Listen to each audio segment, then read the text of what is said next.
Hi, Michael Craig here, mycoachtraining.com.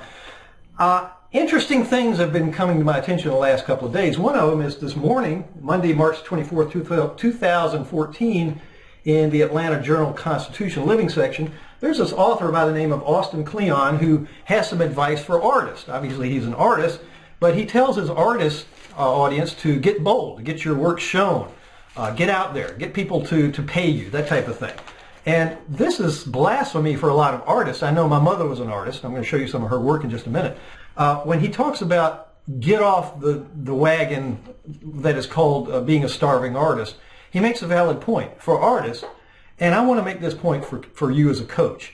If you're a life coach, if you're a business coach, if you're a consultant, do you have the same mentality that I'm a people person? I love helping people. I love following my passion, whether it's helping mothers and daughters or relationships or families or whatever that is. If you're following your passion, that's great. But are you making money? Are you actually getting something out of the transaction other than following your passion? Following your passions is grand, but if you don't make the money, that passion starts crumbling after a short period of time, okay? Now, come on in here, I'll show you something. My mother was an artist. You can see some of the paintings that she did. Here's one, here's an abstract, there's another abstract. There's one over here in the dining room where you could see some of her work over there. And there's another one over here. She did some abstract art called with steel, as she called it. She termed these things with steel. Now, she also did some other art. We've got in some of the other bedrooms, other rooms, the family rooms, a couple of pieces of art. And also, she did portraits. Now, the portraits were the ones that sold.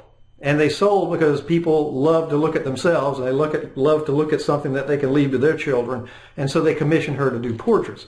She wasn't paid all that much. Of course, this was back in the 60s and 70s. She was paid maybe $500 to do a portrait, and it may have taken her 6 months to do it. Not a lot of money, but people commissioned those, and they wanted those, and she could have cranked out a portrait every other week if she wanted to, but she was very detailed and wanted to make sure that her passion was fulfilled, that she made everything perfect, and she was an artist. She was also a starving artist, or she would have been if it weren't for my dad, who was an architect who brought home the bacon. Now, that aside, as I said, I grew up with acrylic paint smell and cigarette smoke smell because they both had their own unique smells, and I could tell who was in what room when. The point I'm making is that if you follow your passion, that's great, but are you also making money with your passion? Now, Mike Rowe, who hosts a show called Dirty Jobs, I don't know if it's still on TV or not, but he said some of the, let's see, what was his quote? Some of the happiest people I know do the dirtiest jobs. What kind of passion is that if you're digging out pig slop, or if you're picking up roadkill, or if you're chasing rats in the sewer? I mean, what kind of jobs are those? And Mike Rowe apparently interviewed a whole bunch of people who do these types of jobs and says that they're the happiest people he knows because they're inner directed. In other words, their passion is to do a job right, to get it done, perform a service that no one else is doing, and to make sure it happens and the job happens and it's done right, that type of thing. Different type of passion. Rather than an outcome passion based on feelings and the whole idea of the romance of being involved with other people's lives and guiding them as a coach, that type of thing, people would just do the dirtiest jobs just because it was on their plate and they needed to get it done. Somebody needed to do it, and it was their job to do that. Now, as a coach, it's okay to follow your passion. I'm not telling you don't do that. But look at your inner directedness.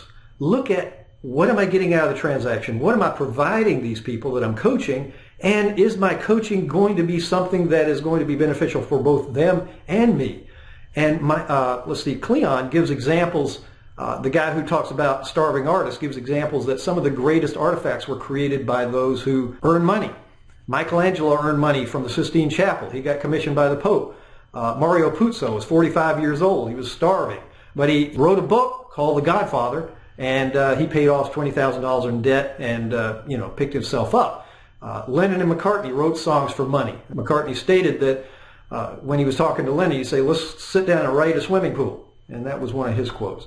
So when you're coaching, have your own goals in mind. Coach for money. Coach for something in return. Because the people you're coaching will appreciate that, you will appreciate that, and your spouse will obviously appreciate it too, as well as your kids. So this is Michael Craig, mycoachtraining.com. I hope it helps.